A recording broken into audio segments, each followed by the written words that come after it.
வணக்கம் நண்பர்களே. நீங்கள் ரொம்ப நேரம் படிக்கிறீங்க, ஆனால் ரிசல்ட் வரலையா? இல்லை நீங்கள் படிக்கவே இல்லை, என்ன தான் செய்யணும்னு யோசிக்கிறீங்களா? இந்த வீடியோவை ஃபுல்லாக பாருங்கள். ஹார்ட் ஒர்க் வேணுமா, ஸ்மார்ட் ஒர்க் போதுமா? Let's go. ஹார்ட் ஒர்க்னால் என்ன? ரொம்ப கஷ்டப்பட்டு படிக்கிறது. ஒரு ஸ்டூடெண்ட் நைட் 2 மணி வரைக்கும் படிக்கிறான், ஆனால் அவனுக்கு ரிசல்ட் வரல. ஏன்னா அவன் கரெக்டாக பிளான் பண்ணி படிக்கலை. இதுதான் ஹார்ட் ஒர்க்கு. ஸ்மார்ட் ஒர்க்னால் என்ன? Planning plus time management. ஒரு பொண்ணு மார்னிங் 1 hour பிளான் பண்ணி கான்செப்ட் அண்டர்ஸ்டாண்ட் பண்ணி மைண்ட் மேப் போட்டு படிக்கிறாள். அவள் படிக்கிற டைம் கம்மி, பட் ரிசல்ட் டாப்பில் வருது. கரெக்டாக சொல்லணும்னா ஸ்மார்ட் ஒர்க் மட்டும் போதாது, ஹார்ட் ஒர்க் மட்டும் போதாது. சக்ஸஸ்னால் hard work plus smart work equal to super work. So நண்பர்களே, இதில் நீங்கள் யார் ஸ்மார்ட் ஒர்க்கர், யார் ஹார்ட் ஒர்க்கர்னு கமெண்டில் சொல்லுங்கள். படிக்கணும், ஆனால் எப்படி படிக்கணுங்கிறது தான் முக்கியம்.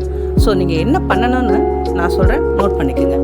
பிளான் பண்ணி படிங்க, இம்பார்ட்டன்ட் நோட்ஸ் ஹைலைட் பண்ணுங்கள், past year question paper analyse பண்ணி படிங்க. நான் சொல்கிற மெத்தடை 25 days ஃபாலோ பண்ணுங்கள். ரிசல்ட்டை கமெண்டில் சொல்லுங்கள். நீங்கள் படிக்கிற நேரத்தில் 25 minutes படிங்க, 5 minutes பிரேக் எடுங்க. இனிமேல் டைம் வேஸ்ட் பண்ணாமல் ஸ்மார்ட்டாக ஹார்ட் ஒர்க் பண்ணுங்கள். இந்த வீடியோ உங்களுக்கு யூஸ்ஃபுல்லாக இருந்தால் ஒரு லைக் பண்ணுங்கள், சப்ஸ்கிரைப் பண்ணுங்கள்.